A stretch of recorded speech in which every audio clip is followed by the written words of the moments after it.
Welcome to V3 news లక్ష్యం సమాజహితం. ముందుగా headlines. అభివృద్ధి ధ్యేయంగా తెలంగాణ దూసుకుపోతుంది. చేవేళ్లలో కేర్ సెంటర్కు మంత్రి ఈటల శ్రీకారం.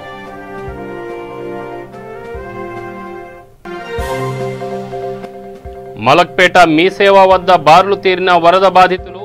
వేలాదిగా తరలివచ్చిన మహిళలతో కిక్కిరిసిపోయిన కేంద్రాలు. తెలుగు రాష్ట్రాల్లో ఘనంగా తొలి కార్తీక మాసం వేడుకలు. కరోనా నిబంధనలు పాటిస్తూ ఆలయాల్లో భక్తుల పూజలు.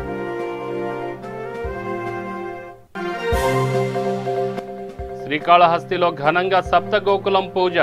పూజలో పాల్గొన్న ఎమ్మెల్యే రెడ్డి సతీమణి వాణి.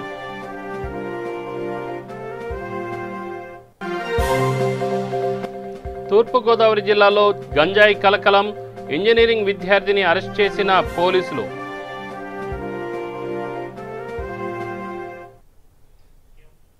గవర్నర్ కోటాలో తెలంగాణ ప్రభుత్వం ఎమ్మెల్సీగా అవకాశం ఇచ్చిన బొగ్గారపు దయానంద్ గుప్తను, తెలంగాణ పర్యాటక రంగ అభివృద్ధి సంస్థ చైర్మన్గా ఉప్పల శ్రీనివాస్ గుప్తను, తెలంగాణ పరిశ్రమల అభివృద్ధి సంస్థల చైర్మన్గా అమరవాది లక్ష్మీనారాయణను తెలంగాణ రాష్ట్ర ఆర్యవైశ్య మహాసభ మహిళా విభాగం ప్రతినిధులు ఘనంగా సన్మానించారు. ఈ కార్యక్రమంలో ఆర్యవైశ్య మహాసభ మహిళా విభాగం అధ్యక్షులు ఉప్పల శారద, ఉపాధ్యక్షులు కల్వ సుజాత, ప్రధాన కార్యదర్శి కాచం సుష్మా పాల్గొన్నారు.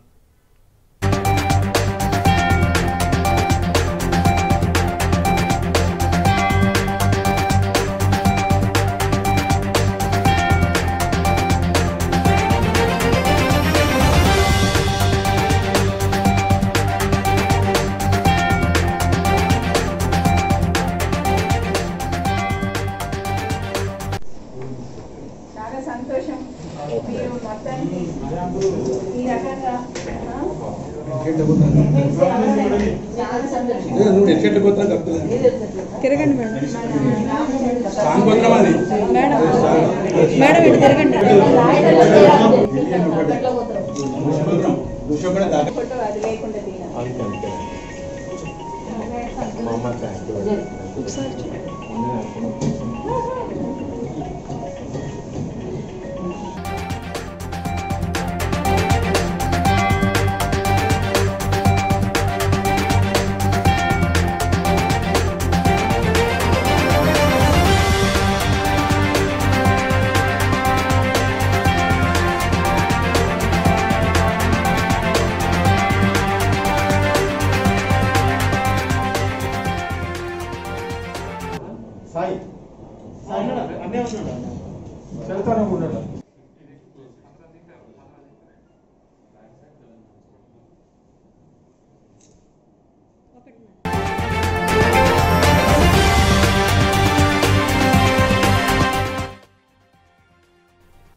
సీఎం కేసీఆర్ వైద్య ఆరోగ్య శాఖపై ప్రత్యేక దృష్టి పెట్టారని మంత్రి ఈటల రాజేందర్ అన్నారు.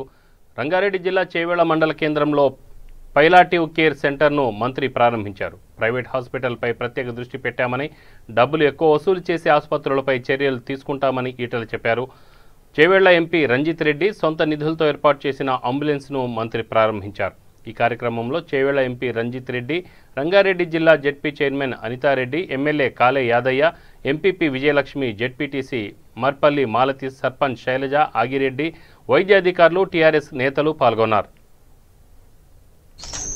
గౌరవ ఎంపీపీ విజయలక్ష్మి రమణారెడ్డి గారు, గౌరవ జెడ్పీటీసీ మాలతి కృష్ణారెడ్డి గారు, గౌరవనీయులు శైలజ గారు, చేవేళ్ల సర్పంచ్ గారు, గౌరవ ఎంపీటీసీలు వసంతం గారు, రాములు గారు, పిఎస్సిసి చైర్మన్ వెంకటరెడ్డి గారు, ఆ కొడుకు చేవేళ్ల రోడ్డు మీదకి బయటికి పోయి యాక్సిడెంట్ అయితే ఆయన కనుక చావు బతుకులలో ఉంటే ప్రైవేట్ హాస్పిటల్కి పోతే నువ్వు ఫస్ట్ 5 లక్షల రూపాయలు డిపాజిట్ చేయి. ఈయన చావు బతుకులో ఉన్నాడు, 20 లక్షలు ఖర్చు అవుతుంది, 30 లక్షలు ఖర్చు అవుతుంది అని చెప్పి ఆ హాస్పిటల్ వాళ్ళు చెప్తున్నప్పుడు ప్రేమకి అంతస్తు సంబంధం లేదు కాబట్టి గుడిసెలో ఉన్న తన కొడుకును బతికించుకోవాలని చెప్పి ఆ డాక్టర్ల కాళ్ళ మీద కొత్తదే కావచ్చు గాక అనుభవం ఎక్కువ లేకపోవచ్చు గాక కానీ భారతదేశంలోనే కొత్త కొత్త కార్యక్రమాలకి రూపకల్పన చేసి వైద్య రంగంలో అనుభవం కలిగిన తమిళనాడు, అనుభవం కలిగిన కేరళ రాష్ట్రాన మన రాష్ట్రం చేరిందని చెప్పి సగర్వంగా ప్రకటిస్తా ఉన్నాం. ఆరోగ్య రంగంలో ఎంత చేసినా తక్కువే. ఎందుకంటే ఇది ఒకరోజు ఉండేది, ఒకరోజు పోయేది కాదు. ప్రభుత్వ సాయం నమోదు కోసం బాధితులు మలక్పేట మీ సేవా కేంద్రాలకు బారులు తీరారు. ఉదయం నుంచే వేలాది బాధితులు క్యూ లైన్లో పడిగాపులు కాస్తున్నారు. వేలాదిగా తరలివచ్చిన మహిళలతో మీ సేవా కేంద్రాలు కిక్కిరిసిపోయాయి. కరోనా నిబంధనలు పాటించకుండా మహిళలు వ్యవహరిస్తున్న వారిని నియంత్రణ చేసేందుకు పోలీసులు జాడలేదు. దీంతో బాధిత స్థానికులు మీ సేవా సిబ్బందిపై ఆందోళనకు దిగారు. సైదాబాద్, చాదర్ఘాట్, మలక్పేట పరిసరాల్లో మీ సేవా నిర్వాహకులు చేతివాటం ప్రదర్శిస్తున్నారు. కేవలం మీ సేవలో బాధితులు వివరాలు నమోదు చేయాలని మంత్రి కేటీఆర్ ప్రకటించారు. కానీ దరఖాస్తు పేరిట 10 రూపాయల నమోదుకు 100 నుంచి 150 రూపాయలు వసూలు చేస్తున్నారని బాధితులు వాపోతున్నారు. మీ సేవా నిర్వాహకుల అక్రమ వసూళ్లపై అధికారులు కఠిన చర్యలు తీసుకోవాలని బాధితులు కోరుతున్నారు. ఈ తెలంగాణ ప్రభుత్వం వరద బాధితులకి రిలీఫ్ అని ఒక స్కీమ్ పెట్టారు. అండ్ పదే పదే చెప్తున్నాడు కేటీఆర్ మినిస్టర్ గారు, మేము ఇంత జనాన్ని పైసలు పంచినాం 500 కోట్లు పంచినాం. మళ్ళీ పంచితే ఈడ 1,000 ఒక్కొక్క మీ సేవా సెంటర్లో 1000 మంది రోడ్డు ఎక్కింది. రోడ్డు నీళ్ళు పొద్దు నుంచి సాయంత్రం దాకా కనీసం ఒక మీ సేవలో 5,000 మంది అప్లై చేస్తుండ్రు.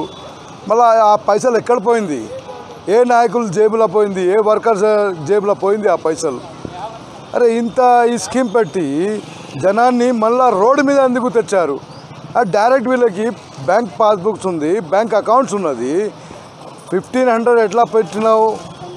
సీఎం కేసీఆర్ గారు ఒక 1,500 లాక్డౌన్లో 1,500 పెట్టారు కదా, అట్లా పెట్టుకుంటే ఏమవుతుంది దీనికి? మళ్ళీ ఈ రోడ్డు మీద ఎక్కిపించిన ఎందుకు ఆడోళ్ళని, మా అక్క చెల్లెల్ని మళ్ళీ చిన్న చిన్న పిల్లలతో తీసుకొని పొద్దున్న 7 AM నుంచి రాత్రి 10-11 దాకా ఈ మీ సేవ ఫుల్ హౌస్ఫుల్ ఉంది. దీంట్లో మళ్ళీ జిరాక్స్ సెంటర్ వాళ్ళు మళ్ళీ 10 రూపాయలకి 100 రూపాయలు, 10 రూపాయలకి 2 రూపాయలకి 10 రూపాయలు తీసుకుంటున్నారు. ఒక ఫామ్ మళ్ళీ ఏజెంట్లు మళ్ళీ వచ్చేస్తుంది. ఇలా ఫామ్ ఫిలప్ చేసినకి పైసలు. ఇది ఎవరిది బాధ్యత? రోడ్డు మీద జనంకి ఇంత ఎందుకు ఎప్పుడు దాకా సతాస్తుంది ఇది? పంచినాం ఎక్కడ పంచినా ఆ పైసలు ఎక్కడ పోయింది? ఇన్ని కంప్లైంట్లు వచ్చినాయి, ఇన్ని లొల్లిలు అయింది. మళ్ళీ ఆ దొంగల మీద చర్యలు తీసుకోరా? మా అక్క చెల్లెలకి రోడ్డు మీద ఎందుకు తెచ్చారు? మళ్ళీ పదే కేటీఆర్ గారు చెప్తున్నాడు, మేము ఇంత ఇచ్చినాం. ఎంత ఇచ్చినావు? ఎక్కడ ఇచ్చినావు? నీకు చిత్తశుద్ధి ఉంటే ప్రభుత్వంకి బ్యాంక్ అకౌంట్లో ట్రాన్స్ఫర్ చేయండి. ఎవరెవరికి వచ్చింది ఓటీపీ నెంబర్స్ ఉంది కదా, వాళ్ళకి ఆపి ఎవరికి రాలేదు వాళ్ళకు బ్యాంక్ అకౌంట్లో పంపించారు. రోడ్డు మీద ఎందుకు ఇది? మా అక్క చెల్లెలు చిన్న పిల్లలు తీసుకొని పొద్దు నుంచి సాయంత్రం దాకా లైన్లో ఉన్నారు. విశాఖలో వైసీపీ నేతలు బైక్ ర్యాలీ చేపట్టారు. జగన్ చేపట్టిన పాదయాత్ర 3 ఏళ్లు పూర్తయిన సందర్భంగా వారోత్సవాలను నిర్వహిస్తున్న వైసీపీ జగన్ ప్రభుత్వ పథకాలను విస్తృత స్థాయిలో ప్రచారం చేస్తున్నారు. దీనిలో భాగంగా విశాఖ ఉత్తర నియోజకవర్గం సమన్వయకర్త కేకే రాజు ఆధ్వర్యంలో భారీగా వైసీపీ నేతలు బైక్ ర్యాలీ చేపట్టారు. వైసీపీ ప్రభుత్వం విప్లవాత్మక మార్పులతో జగన్ పరిపాలన ఉందని కేకే రాజు అన్నారు. సచివాలయం వ్యవస్థలో ప్రభుత్వ పాలన ప్రజల ముంగిట్లోకి తీసుకొచ్చారని చెప్పారు.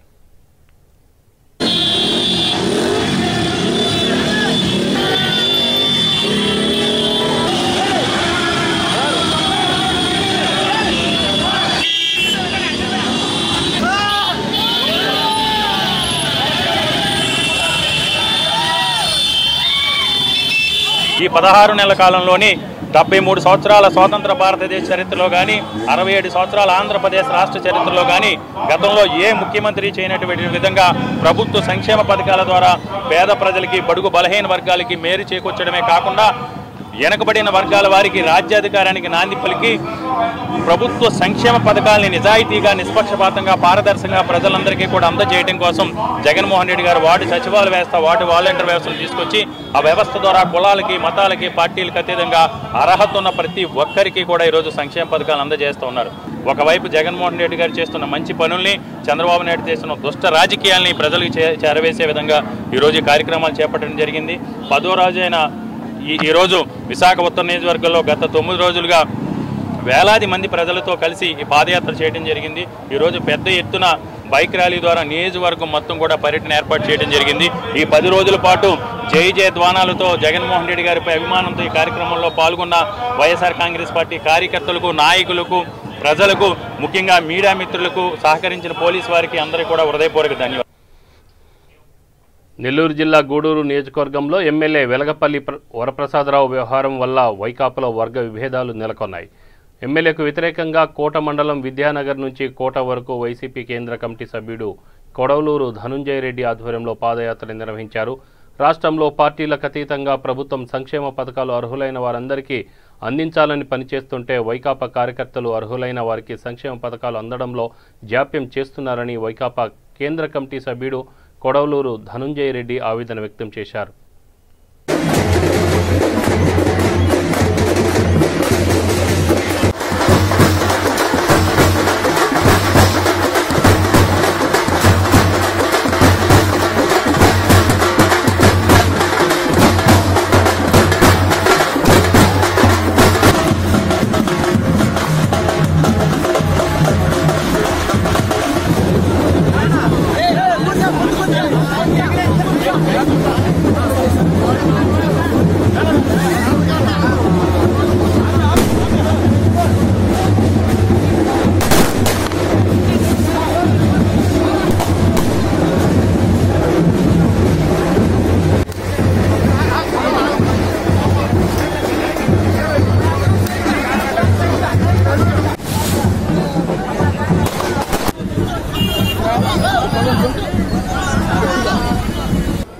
పాదయాత్ర ప్రారంభించి 3 సంవత్సరాలు అయింది.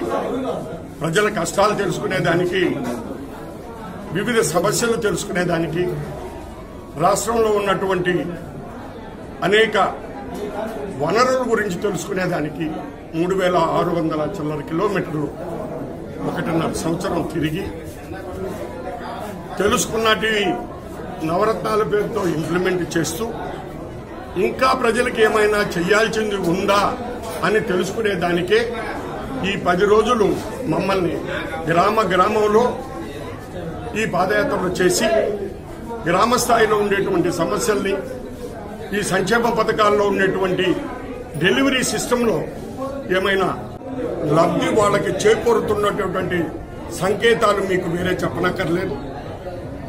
వారి ఉత్సాహాన్ని మీరే చూశారు, మీరు ప్రత్యక్షంగా చూశారు. కాబట్టి మా పల్లెల్లో మేము చాలా హ్యాపీగా మా జగన్మోహన్ రెడ్డి పరిపాలనలో అందరూ హ్యాపీగా ఉన్నారు. సకాలంలో వర్షాలు పడుతున్నాయి. అతి ముఖ్యమైనటువంటిది అన్ని చెరువులు పోయిన సంవత్సరం నిండాయి, ఈ సంవత్సరం నిండుతున్నాయి. కాబట్టి జగన్మోహన్ రెడ్డి గారి ఆశీస్సులతో వరుణులు కానీ, ప్రజలు కానీ అందరూ హ్యాపీగా ఉన్నారు. మేము ఫైనల్గా చెప్పదలుచుకుంది ఏంటంటే, చాలామంది ఇది ఓర్వలేక కొన్ని విధానాల్లో లోపాలు ఉన్నాయి అనేటువంటిది చెప్పడం జరిగింది. దయచేసి ఈ స్పందన చూసిన తర్వాత కూడా ఇంప్లిమెంటేషన్లో ఆ సిస్టమ్ ఏదైతే పెట్టారో లబ్ధిదారులకి. విశాఖలో అఖిలపక్ష కార్మిక సంఘాలు, వాహన యజమానుల అసోసియేషన్ ఐక్యవేదిక సమావేశం నిర్వహించారు. ఈ సమావేశంలో వాహనదారులపై భారీగా జరిమానా విధిస్తున్న నూతన ఎంవీ యాక్ట్ రద్దుపై చర్చించారు. దేశంలో మోదీ అనుసరిస్తున్న కార్మిక వ్యతిరేక విధానాల కారణంగా ఇప్పటికే ఉద్యమాలు జరుగుతున్నాయని, మరోవైపు ఏపీ ప్రభుత్వం రోడ్డు భద్రతా పేరుతో వాహనదారులపై భారం మోపే విధంగా జీవో నంబర్ 21ను తీసుకొచ్చారని మండిపడ్డారు. ప్రమాదం జరిగితే డ్రైవర్ను బాధ్యులుగా చేస్తూ తీసుకొచ్చిన జీవోను వెంటనే వెనక్కి తీసుకోవాలని కార్మిక సంఘాల నేతలు డిమాండ్ చేశారు. నవంబర్ 26న జరిగే బంద్ను జయప్రదం చేయాలని కార్మిక సంఘాల నేతలు పిలుపునిచ్చారు. నిధుల్లో ఒక అనా పైసా నిధులు ఇస్తాను అని చెప్పారు. కానీ చెప్పిన నిధుల్లో ఒక అనా పైసా 8 నెలల నుంచి ఖాళీగా ఉన్నారు. ఆర్టీసీలో కాంట్రాక్ట్ అవుట్సోర్సింగ్ మీద పనిచేస్తున్న వాళ్ళు 7,200 మంది 8 నెలల నుంచి ఖాళీగా ఉన్నారు. ఆర్టీసీలో కాంట్రాక్ట్ అవుట్సోర్సింగ్ మీద పనిచేస్తున్న వాళ్ళు 7,200 మంది నిధులు ఇస్తాను అని చెప్పారు.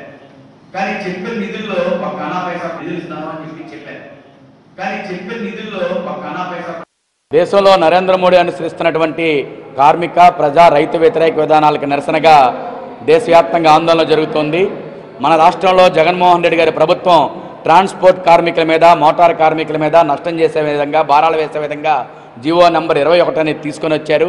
ఈ జీవో నంబర్ 21 కనుక అమలు జరిగినట్టయితే డ్రైవర్స్ ఎవరైతే ఉన్నారో అది మొత్తం ఆటో డ్రైవర్లు కావచ్చు, క్యాబ్ డ్రైవర్లు కావచ్చు, వ్యాన్ డ్రైవర్లు కావచ్చు, చివరికి 2 వీలర్ నడిపే డ్రైవర్కి కూడా విపరీతంగా భారాలు పడే విధంగా చట్టాల్లో మార్పులు తీసుకొచ్చారు. యాక్సిడెంట్ జరిగితే యాక్సిడెంట్ కారణం ఏదైనా సరే డ్రైవర్ని బాధ్యుని చేసే విధంగా ఈరోజు చట్టాల్లో మార్పులు తీసుకొచ్చారు. హెల్మెట్ లేకపోతే 1000 రూపాయల దగ్గర నుంచి జీవిత ఖైదు దాకా పెనాల్టీలు పెట్టారు. సిగ్నల్ జంప్ అయినా లేదంటే ఓవర్లోడ్ అని చెప్పేసి 3 మనుషుల కంటే ఆటోలో 4వ మనిషి ఎక్కినా ఈరోజు డేంజరస్ పార్కింగ్ అని, డేంజరస్ డ్రైవింగ్ అని, రాంగ్ పార్కింగ్ అని ఇటువంటివన్నీ కూడా రకరకాల పేర్లు పెట్టి వేలాది రూపాయలు ఈ రోజున ఫైన్లు వేసి, చలానాలు వేసి కార్మికుల మీద భారాలు మోపే విధంగా చట్టాలు చేస్తూ ఉన్నారు. దీనికేమో రోడ్డు రవాణా భద్రతా చట్టం అని చెప్పేసి ముద్దుమేరు పెట్టారు. ఈ చట్టాన్ని వెంటనే ఉపసంహరించుకోవాలని చెప్పేసి ఈ రోజున అఖిలపక్ష కార్మిక సంఘాలు, మోటార్ ట్రాన్స్పోర్ట్ అఖిలపక్ష కార్మిక సంఘాల ఆధ్వర్యంలో జరిగిన రౌండ్ టేబుల్ సమావేశం తీర్మానం చేసింది. అలాగే నరేంద్ర మోడీ గవర్నమెంట్ వచ్చిన దగ్గర నుంచి కూడా కార్మికుల మీద, కష్టజీవుల మీద భారాలు అనేది మోపుతూ ఉంది. ఈ పెట్రోలు, డీజిల్ ధరల్ని రోజు రోజుకి పెంచుకుంటూ పోతూ ఉన్నారు. పెట్రోలు, డీజిల్ ధరల్ని జీఎస్టీ పరిధిలోకి తెమ్మంటే ప్రభుత్వం తీసుకురావటం లేదు. పెట్రోలు, డీజిల్ కనుక జీఎస్టీ పరిధిలోకి వచ్చినట్టయితే ఖచ్చితంగా పెట్రోల్ 35 రూపాయలకే సరఫరా చేయొచ్చు. ఈ రోజున అంతర్జాతీయంగా చూసుకున్నప్పుడు పెట్రోల్, చమురు ఉత్పత్తుల ధరలు తగ్గుతూ ఉన్నప్పుడు భారతదేశంలో మాత్రం ధరలు పెరుగుతూ ఉన్నాయి. మరో పక్కని విమానాలకు ఇచ్చే వాడేటువంటి ఇంధనానికేమో సబ్సిడీ ఇస్తున్నారు. రోజువారీ ప్రయాణికుల కోసం వాడేటువంటి పెట్రోలు, డీజిల్కి సబ్సిడీ ఇవ్వట్లేదు. ఈ రోజున ఆటో కార్మికులు కానీ, ట్రాన్స్పోర్ట్ కార్మికులు కానీ లక్షలాది రూపాయలు ప్రభుత్వానికి ఆదాయం చేకూరుస్తున్నారు. కానీ ప్రభుత్వం వాళ్ళ దగ్గర నుంచి అనా పైసా కూడా సహాయం అందించట్లేదు. ఈ రోజున జగన్మోహన్ రెడ్డి గారు 10,000 రూపాయలు ట్రాన్స్పోర్ట్ కార్మికులకి మేము వేస్తున్నామని చెప్పేసి 2 సార్లు వేశారు. కానీ దానికి మించిపోయి ఈతకాయ ఇచ్చి తాటికాయ గుంజుకున్న చందంగా మొత్తం కార్మికులను దోచుకునే పద్ధతుల్లో ఈ రోజున జీవో నంబర్ 21 తీసుకొని వచ్చారు. ఆ ఒకటి మాత్రం అడగండి అని చెప్పేసి పెట్రోల్, డీజిల్ జీఎస్టీ పరిధిలో 35 రూపాయలు లీటర్ పెట్రోల్ సప్లై చేయొచ్చు. 35 రూపాయలు లీటర్ పెట్రోల్ సప్లై చేయొచ్చు. పెట్రోల్ ధర, డీజిల్ ధర కంటే దాని మీద వేసే వ్యాట్, పెట్రోల్ ధర, డీజిల్ ధర కంటే దాని మీద వేసే వ్యాట్ హోదా ఇస్తాను, ప్రత్యేక రాయితీలు ఇస్తాను, వెనుకబడిన ప్రాంతాలకు నిధులు ఇస్తాను, విశాఖ ప్రత్యేక హోదా ఇస్తాను, ప్రత్యేక రాయితీలు ఇస్తాను, వెనుకబడిన ప్రాంతాలకు నిధులు ఇస్తాను, విశాఖ నిధులు ఇస్తాను అని చెప్పారు. కానీ చెప్పిన నిధుల్లో ఒక అనా పైసా నిధులు ఇస్తాను అని చెప్పారు. కానీ చెప్పిన నిధుల్లో ఒక అనా పైసా 8 నెలల నుంచి ఖాళీగా ఉన్నారు. ఆర్టీసీలో కాంట్రాక్ట్ అవుట్సోర్సింగ్ మీద పనిచేస్తున్న వాళ్ళు 7,200 మంది 8 నెలల నుంచి ఖాళీగా ఉన్నారు. తెలుగు రాష్ట్రాల్లో తొలి కార్తీక మాసం వేడుకలు ప్రారంభమయ్యాయి. ఈసారి కోవిడ్ కారణంగా సామూహిక వ్రతాలు, పూజలను పలు ఆలయాల్లో రద్దు చేశారు. తెల్లవారుజాము నుంచే భక్తులు శివాలయాలకు చేరుకొని కరోనా నిబంధనలు పాటిస్తూ పూజలు చేశారు. కరోనా ప్రభావంతో గత కొంతకాలంగా ఇంటికి పరిమితమైన ప్రజలు పండుగలు సమీపించడంతో ఆలయాల్లో పూజలు చేసేందుకు సిద్ధమయ్యారు. ఇవాళ తొలి సోమవారం సందర్భంగా విశాఖలో మహిళలు శివుణ్ణి దర్శించుకొని ప్రత్యేక పూజలు చేశారు. అనంతరం అభిషేకాలు నిర్వహించిన భక్తులు శివుణ్ణి దర్శించుకొని పునీతులయ్యారు.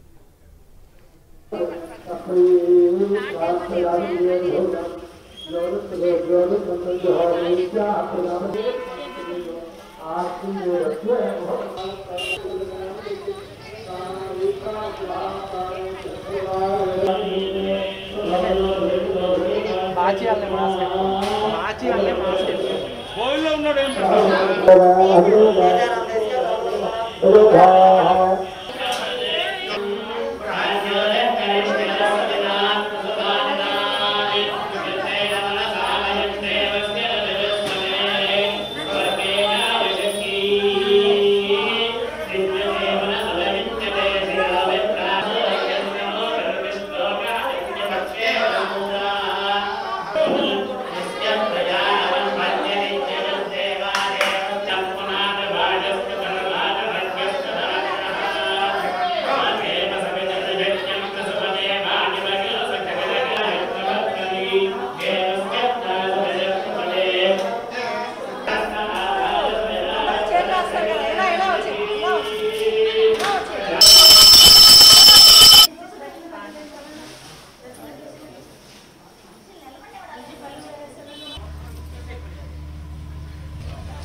శ్రీకాళహస్తీశ్వర ఆలయంలో సప్త గోకులం పూజా కార్యక్రమాన్ని శాస్త్రోక్తంగా ప్రారంభించారు. ఆలయంలో సప్త గోవులను పూజించుకునే అవకాశాన్ని భక్తులు కల్పించారు. కార్తీక సోమవారం సప్త గోపూజను ఆలయంలో ప్రారంభించారు.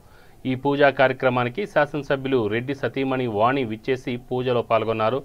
గోపూజ చేసి సప్త గోపూజకు శ్రీకారం చుట్టారు. సప్త గోపూజకు తొలుత శాసనసభ్యుని సతీమణి వాణి 10,116 రూపాయలు విరాళంగా అందించారు. ఆలయానికి వచ్చే భక్తులకు ప్రతినిత్యం పూజ చేసుకునే అవకాశం కల్పించామని ఈవో పెద్దిరాజ్ చెప్పారు.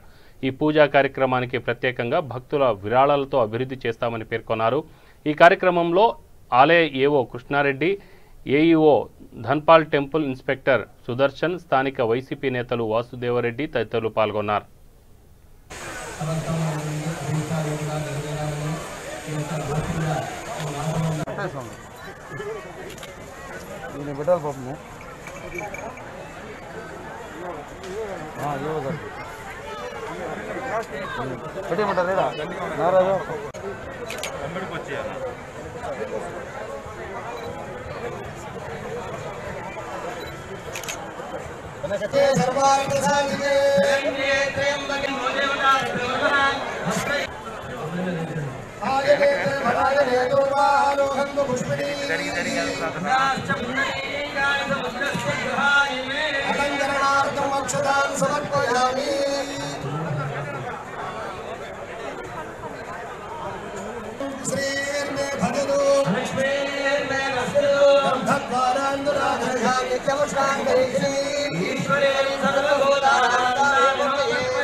కోసం వస్తుంటారు. అలాగే దక్షిణ భారతదేశంలో ఉన్నటువంటి పంచభూత లింగాల్లో ఇక్కడ వాయులింగంగా ఇక్కడ ప్రసిద్ధి పొందినటువంటి కాళహస్తీశ్వర క్షేత్రాన్ని ప్రత్యేకించి గోపూజల కోసం అంటే గోపూజ చేసుకోవడానికి ఇక్కడ అవకాశం అనేది ఉంది. అలాగే దానాకి కూడా విరాళాలు అవి ఇవ్వచ్చు. ఇంత ప్రత్యేకించి ఇంత అనేది ఏమీ లేదు. భక్తులకి తోసిన విధంగా గోవులకి దానా కోసం విరాళాలను ఇవ్వచ్చు. అలాగే ఆలయ ప్రాంగణంలో అన్ని పూజలు కూడా ఏకాంతంగానే జరుగుతాయి. అయితే ముఖ్యంగా కార్తీక మాసంలో దీపారాధన అనేది ఎంతో అది ప్రత్యేకత కలిగినటువంటిది కాబట్టి ఈ భిక్షాల గోపురం ప్రాంగణంలో అక్కడ భక్తులు దీపాలు వెలిగించేందుకు ఏర్పాటు చేయడం జరుగుతుంది. అయితే దేవాలయ ప్రాంగణంలో తూర్పుగోదావరి జిల్లా పెద్దాపురం స్థానిక దుర్గా సెంటర్లో గంజాయి కలకలం సృష్టించింది. పోలీసుల వాహన తనిఖీల్లో భాగంగా ఇంజనీరింగ్ విద్యార్థి 8 కేజీల గంజాయిని తీసుకెళ్తుండగా పోలీసులు అదుపులోకి తీసుకున్నారు. కాకినాడకు చెందిన మరో విద్యార్థి పరారయ్యాడు. దీంతో కేసు నమోదు చేసుకుని పోలీసులు దర్యాప్తు చేపట్టారు. ఈరోజు ఉదయం సుమారు 10 గంటలకు మనకి రాబడిన సమాచారం మేరకు ఒక అనుమానితమైన కుర్రాడు దర్గా సెంటర్లో తిరుగుతున్నాడని తెలిసి మన ఎస్ఐఆర్ని సిబ్బందిని పంపిస్తే అతని దగ్గర సుమారు 8 కేజీల గంజాయి ప్యాకెట్స్ దొరికినాయి. అయితే విచారిస్తే ఇతను మన ఆదిత్య కాలేజీలో 4th ఇయర్ ఇంజనీరింగ్ కుర్రాడు చదువుతున్నాడు. ఎగ్జామ్స్ రాయడానికి లాక్డౌన్ అయిపోయిన తర్వాత ఎగ్జామ్స్ రాయడానికి వచ్చాడు. ప్రాథమిక విచారణలో మనకి తెలిసింది ఏంటంటే ఈ కుర్రాడు ప్రగతి కాలేజీలో సంతోష్ అనే ఒక కుర్రాడు ఉన్నాడు. ఆ కుర్రాడితో ఇతనికి ఫ్రెండ్షిప్ ఉంది. ఆ సోకాల్డ్ సంతోష్ ఎవరైతే ఉన్నాడో అతను ఇతనికి ఈ 3 ప్యాకెట్లు సుమారు 8 కేజీలు గంజా ఇచ్చి ఇద్దరు కలిపి దాన్ని చిన్న చిన్న బండిల్స్గా 500 రూపాయలకి అలాగా కాలేజీలో కొంతమందికి అమ్ముదామన్న ఉద్దేశంతో ఇతను ఇద్దరు కలిపి తీసుకురావడం జరిగింది. అయితే ఈరోజు మార్నింగ్ మనం ఇతను అరెస్ట్ చేసాం. దర్యాప్తులో భాగంగా అతను కూడా అరెస్ట్ చేయాల్సి ఉంది. తదుపరి వివరాలు మనం చెప్తాం మీకు. మళ్ళీ ఈ ఎంటైర్ ఈ 3 ప్యాకెట్స్ కలిపి మనకి 8 కేజీలు గంజా ఇందులో ఉంది. 3 ప్యాకెట్లో దీని వర్త్ 24,000 రూపీస్గా మనం లెక్క కట్టడం జరిగింది. ఇంక ఇతన్ని ఈరోజు అరెస్ట్ చేసి రిమాండ్ చేసి గుజరాత్ అయితే కొన్నాళ్ళ క్రితం వీళ్ళ తల్లిదండ్రులతో సంగారెడ్డి వచ్చాడు. సంగారెడ్డిలో వాళ్ళు పనులు చేసుకున్నారు. ఈ కుర్రాడు ఏమో ఇలా ఈ కాలేజీలో సీట్ వచ్చింది, ఇక్కడ చదువుతున్నాడు. 4th ఇయర్ ఇది. ఆల్రెడీ 4th ఇయర్ ఎప్పటి నుంచి ఉన్నాడు. అంతమంది హాస్టల్లో ఉండేవాడు. మొత్తానికి వీటికి చెడు వ్యసనాలకు అలవాటు పడి ఇది ఇంకా స్ప్రెడ్ చేసే కార్యక్రమం ఉన్నాడు. ఎందుకంటే వీళ్ళు తాగడం మొదలుపెట్టిన దగ్గర నుంచి ఇప్పుడు అమ్మే స్థాయికి వచ్చారు వీళ్ళు. ఇందులో రెండో ముద్దాయిని కూడా మనం పట్టుకోవాల్సి ఉంది. అతను పుట్టిన తర్వాత పూర్తి వివరాలు మళ్ళీ తెలియవచ్చు. ఖచ్చితంగా పెడతాం. అలాగే కాలేజీలో కూడా అంటే ఈ 2 కూడా గంటేపల్లి పోలీస్ స్టేషన్ పరిధి వస్తుంది. వాళ్ళతో కూడా ఆ కాలేజ్ ప్రిన్సిపల్తో వాళ్ళతో మాట్లాడి ఒక అవేర్నెస్ క్యాంపును వాళ్ళు కూడా అదే సెన్సిటైజ్ చేయాల్సిన అవసరం ఉంది ఖచ్చితంగా. ఎందుకంటే ఇది చాలా హీనస్ అఫెన్స్. ఇది సొసైటీ అంతా చెడిపోతుంది కాబట్టి, చదువుకునే కుర్రాళ్ళందరూ పాడైపోతారు కాబట్టి ఎట్టి పరిస్థితుల్లో దీన్ని సీరియస్గా తీసుకొని అడ్డుకట్ట.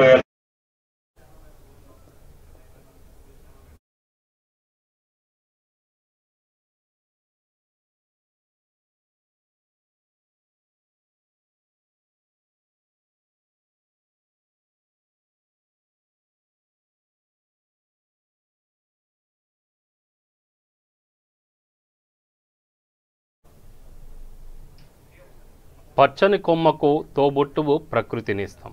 కళ్లకు ఇంపు, చెవులకు వీణుల విందు అందించే రామచిలకలు ఒకే చోటికి చేరితే ఆ సుమధుర దృశ్యం మరో మధుర కావ్యం. పచ్చదనం హరించుకుపోతున్న కాంక్రీట్ జంగిల్లో ప్యారెట్స్ రాగాలు వీణుల విందు చేస్తుంది.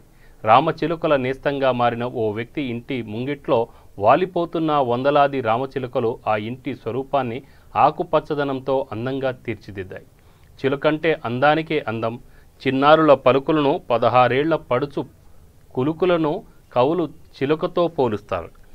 చిలుకల రాగాలతో సంతరించుకున్న ఆహ్లాదకర వాతావరణం ప్రతి ఒక్కరిని చూడముచ్చట గొలుపుతోంది.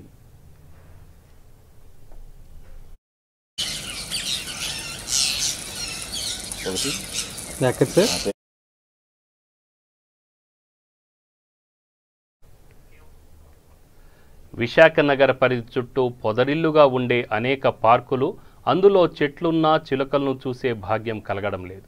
నేటి కాంక్రీట్ కీకారణ్యంలో ఈ పక్షులు, జంతువులు క్రమంగా అంతరించిపోతున్నాయి. జిల్లాలో పెరుగుతున్న కాలుష్యం, సెల్ టవర్ల రేడియేషన్ మూలంగా పక్షులు కూడా కనుమరుగవుతున్న ప్రస్తుత పరిస్థితిలో అందమైన రామచిలుకలను చూడడం అరుదైన దృశ్యం. మరి రామచిలుకల గుంపు ఒకేసారి, అది కూడా ఒకే ప్రాంతంలో ప్రత్యక్షమైతే మనసు ఎంతో ఉల్లాసభరితంగా పురివిప్పి నాట్యం చేస్తుంది.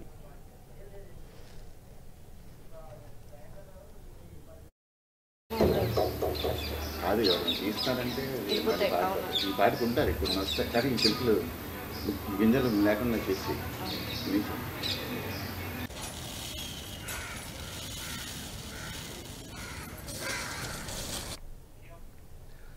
నగరాలు భవనాలుతో నిండిపోయాయి. పక్షులు వాటి కిలకిల రాగాలు వినిపించడం తగ్గిపోయాయి. ఎక్కడో ఒక్క చిలుకో పిచ్చుకో కనిపిస్తే ప్రజలు చాలా సంతోషపడతారు. అయితే విశాఖపట్టణానికి చెందిన లక్ష్మీనారాయణ ఇంటికి ప్రతిరోజు వందల రామచిలకలు పావురాలు వచ్చి సందడి చేస్తూ పూర్వ వైభవాన్ని మోసుకొస్తున్నాయి. గత కొన్నేళ్లుగా లక్ష్మీనారాయణ ఇంటి కొన్ని మొక్కలను పెంచుకుంటున్నారు. అదే సమయంలో వచ్చే రామచిలకలు పావురాలతో 13 ఏళ్లుగా విడదీయలేని బంధం ఏర్పడింది. పక్షుల ఆకలి తీరుస్తున్న లక్ష్మీనారాయణ తనకు ఇది పూర్వజన్మ సుకృతంగా భావిస్తున్నారు. వందలాది రామచిలకలు రావడంతో ఇప్పుడు ఆయన నివాసం కిలకిల రాగాలతో సందడిగా మారింది.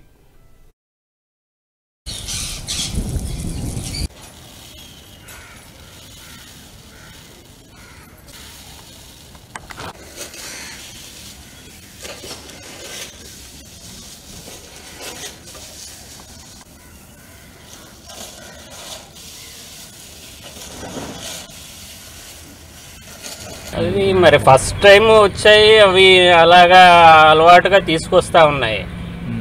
అవి మరి వాటికి ఫుడ్ దొరుకుతుంది, వాటికి మధ్య కమ్యూనికేషన్ ఉంది. సో ఆ కమ్యూనికేషన్ వల్ల అవి నంబర్స్ అలాగా పెరుగుతూ వస్తూ ఉన్నాయి. సో అది మరి అంతకంటే ఇంక మరి మనం డీప్కి వెళ్తే ఏదో మరి ఉందేమో అనుబంధం, రుణ అనుబంధం ఉందేమో, అందుకు మరి వాటికి మనం సర్వీస్ చేయాల్సి వస్తూ ఉంది. ఇప్పుడు ఏది ఒక ఇది లేకపోతే ఎవరిని ఎవరు కలవరు, ఊరికే కలవరు. అది మరి పూర్వజన్మలో మాకు మేమేమన్నా దానికి రుణం ఉన్నాము, లేకుంటే మనం వచ్చే జన్మలో మాకు పుణ్యం కోసం మరి వస్తున్నాయి, సర్వీస్ చేస్తున్నాం, అంతేనండి. అంటే చుట్టుపక్కల కూడా చెట్లు కూడా ఎక్కువగా ఉన్నాయి కదా, చెట్లు బాగానే ఉన్నాయి. సో వాటికి కొంచెం వచ్చినప్పుడు కూర్చొని చేయడానికి కూడా వాటికి బాగా అనువుగా ఉందండి. అన్ని పచ్చడి చెట్లు, వాటికి ప్రాణాపాయం ఏం లేకుండా. ఇప్పుడు ప్లెయిన్ వీటి మీద కూర్చుంటే వాటికి ప్రాణాపాయమే. మరి ఏంటంటే ఈ గద్దలు ఇట్లాంటివి ఉంటాయి. గ్రీన్ వాటి మీద చెట్ల మీద వాటికి ప్రొటెక్షన్ ఉంటుంది, గ్రీన్ కలర్ కాబట్టి అవి గ్రీన్ కలర్లకు వెంటనే ఏదైనా ఒక గద్ద అవి నోటీస్ చేయలేవు. సో వాటికి ప్రొటెక్షన్, అందుకే చెట్ల మీదనే కూర్చుంటాయి. పావురాళ్ళు అట్లా కాదని బిల్డింగ్ల మీద కూర్చుంటాం. బులెటిన్ ముగించే ముందు హెడ్లైన్స్ మరొకసారి. అభివృద్ధి ధ్యేయంగా తెలంగాణ దూసుకుపోతుంది. చేవేళ్లలో కేర్ సెంటర్కు మంత్రి ఈటల శ్రీకారం.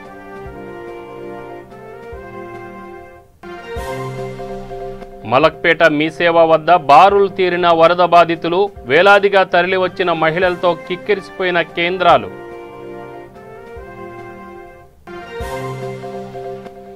తెలుగు రాష్ట్రాల్లో ఘనంగా తొలి కార్తీక మాసం వేడుకలు, కరోనా నిబంధనలు పాటిస్తూ ఆలయాల్లో భక్తుల పూజలు.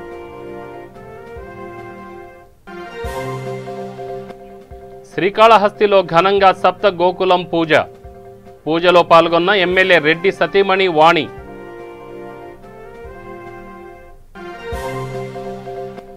తూర్పుగోదావరి జిల్లాలో గంజాయి కలకలం. ఇంజనీరింగ్ విద్యార్థిని అరెస్ట్ చేసిన పోలీసులు.